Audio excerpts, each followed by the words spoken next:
Tenhle 3metrový blok dioritu na pražském náměstí Míru už přes čtvrt století připomíná dvě velké osobnosti českého kulturního a společenského života první poloviny 20. století. Bratry Josefa a z druhé strany Karla Čapkovi. Zatímco Karel Čapek proslul zejména jako spisovatel a dramatik, jeho o 3 roky starší bratr Josef hlavně jako malíř. Ale možná paradoxně to byl právě Josef, kdo vymyslel pro svého bratra do hry RUR slovo robot. Josef Čapek se narodil v roce 1887. Dětství a mládí strávil v Podkrkonoší a už odmala kreslil. Škola ho ale nebavila a to se odráželo i na jeho prospěchu. Dokonce i z výtvarné výchovy měl 3 a ve svých pamětech později vzpomínal, jak mu pan učitel říkal: Čapku, z tebe malíř nikdy nebude. Josef Čapek nakonec absolvoval 2letou odbornou tkalcovskou školu a po ní nastoupil jako dělník do tkalcovny. Po roce tvrdé manuální práce se zhroutil a údajně oznámil rodině, že už bude jenom kreslit a malovat, jinak že se prý zastřelí. Rodiče svolili, aby se přihlásil na Pražskou umělecko-průmyslovou školu. Josef Čapek představuje specifickou variantu českého kubismu. On byl členem skupiny výtvarných umělců, což byla výtvarná skupina, která se programově věnovala právě kubismu. Ale dominantní osobností té skupiny byl Emil Fila, který chtěl, aby ta skupina důsledně následovala ten picassovsko-brakovský proud. A Josef Čapek představoval ten druhý protipol té skupiny a proto z ní odešel a v meziválečném období potom vznikla skupina Tvrdošíní, což byla skupina, jejímž byl zase takovým čelním představitelem a která právě chtěla navázat na tu předválečnou avantgardu.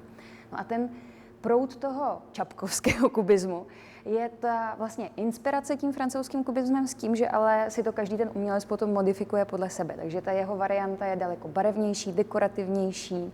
My vidíme, že plocha toho obrazu je důsledně tedy přiznává tu dvourozměrnost, máme tu geometrizaci prvků, máme tu fragmenty slov, ale všechno je to barevnější, všechno je to vlastně, je to taková humanizovaná verze kubismu.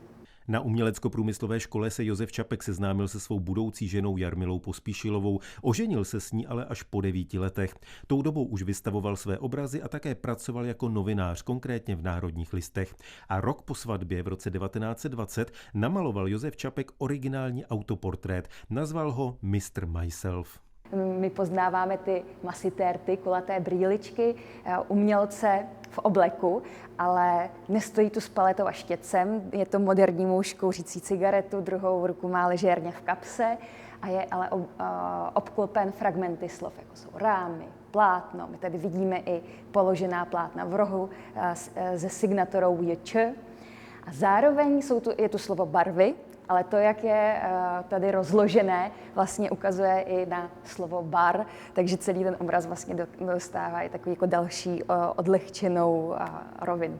V letech 1923 až 1924 si Josef Čapek spolu s bratrem Karlem nechali postavit v Praze na Vinohradech ten dvojdomek. Každý obývali polovinu, Karel Čapek tu blíže k nám orientovanou na jih, Josef Čapek tu vzdálenější orientovanou na sever a právě v té si v Podkroví zřídil také malířský ateliér.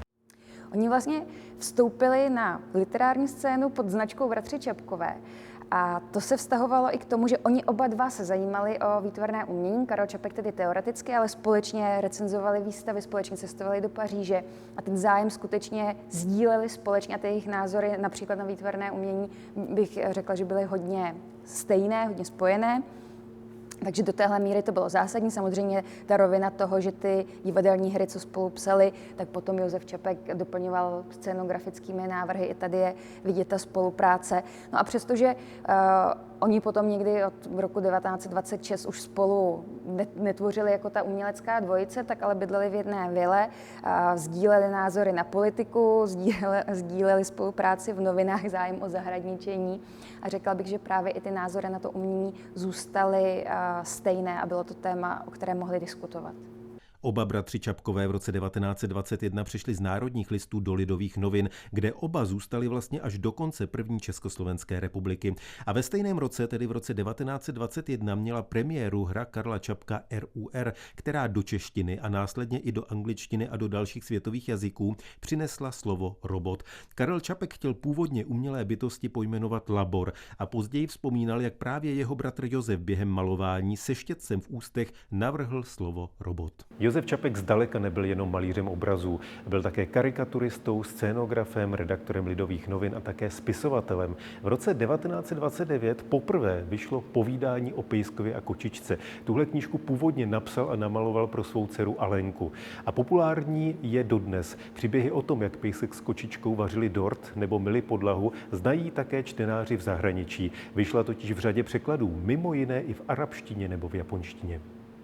Dětské náměty se objevují i v obrazech Josefa Čapka. Důkazem může být třeba obraz Děti v zahradě z roku 1928, který je k vidění v Pražské národní galerii ve Veletržním paláci. Ve 30. letech, poté, kdy se v Německu chopil moci Adolf Hitler, varoval Josef Čapek svými kresbami a karikaturami před nástupem fašismu. A když v roce 1938 na základě Mnichovské dohody 4 tehdejších velmocí muselo Československo postoupit Německu své pohraničí, namaloval Josef Čapek 2 cykly: Oheň a touha. Josef Čapek byl člověk, který byl demokrat. Jeho silně antifašistické postoje vedly k tomu, že byl hned v roce 1939 zatčen gestapem a postupně vystřídal několik koncentračních táborů. A během té doby, kterou strávil v koncentračních táborech, se dostal do jednotky skupiny malířů, umělců, kteří byli internovaní v koncentračním táboru a kteří vlastně museli vytvářet obrazy pro důstojníky SS a jejich rodiny, krajinky, zátiší, ale taky rodokmeny, které dokazovaly jejich germánský původ.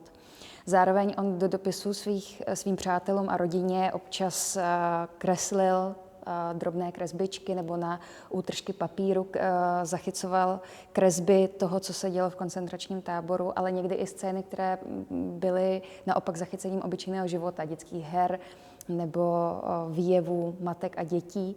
Dokonce se mu tam podařilo namalovat i pár vlastních obrazů, které potom byly propašovány z koncentračního tábora po válce, se dostaly do bezpečí a před několika lety byla uskutečněna výstava, která právě mapovala osud posledního obrazu Josefa Čapka.